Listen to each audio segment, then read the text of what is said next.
കമ്പനിയിൽ കയറി, പക്ഷേ ഒരു 1 ഇയർ ഒക്കെ കഴിഞ്ഞ് നിങ്ങൾക്ക് ഇതിലും ബെറ്റർ ആയിട്ടുള്ള ഒരു ഓപ്പർച്യൂണിറ്റീസ് കിട്ടി, നിങ്ങൾക്ക് ജോലി മാറണം. എന്താണ് പ്രതിവിധി?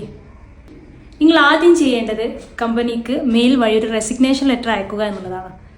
നിങ്ങൾ ഈ കമ്പനിയിൽ നിന്ന് ലീവ് ചെയ്യാൻ ഉദ്ദേശിക്കുന്നുവെന്നും നിങ്ങളുടെ നോട്ടീസ് പീരീഡ് എത്രയാണോ അത് നിങ്ങൾ കമ്പൽ ചെയ്യാൻ റെഡി ആണെന്നും നിങ്ങൾക്ക് ക്യാൻസലേഷൻ വേണമെന്നും ആവശ്യപ്പെട്ടുകൊണ്ട് നിങ്ങൾ റെസിഗ്നേഷൻ ലെറ്റർ നിങ്ങളുടെ കമ്പനി HR-ന് അയക്കുക എന്നുള്ളതാണ് അതിൻ്റെ ഏറ്റവും ആദ്യത്തെ പ്രൊസീജിയർ.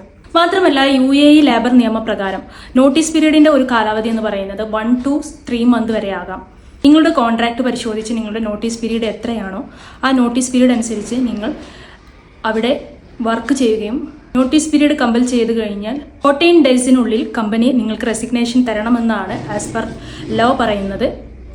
14 days കഴിഞ്ഞിട്ടും നിങ്ങൾക്കുള്ള സെറ്റിൽമെൻറ്റ് തരാതിരിക്കുകയോ നിങ്ങളുടെ വിസ ക്യാൻസൽ ചെയ്യാതിരിക്കുകയോ ഒക്കെ ചെയ്തിട്ടുണ്ടെങ്കിൽ നിങ്ങൾ എത്രയും പെട്ടെന്ന് ലേബറിൽ വിളിച്ച് പരാതിപ്പെടാവുന്നതാണ്.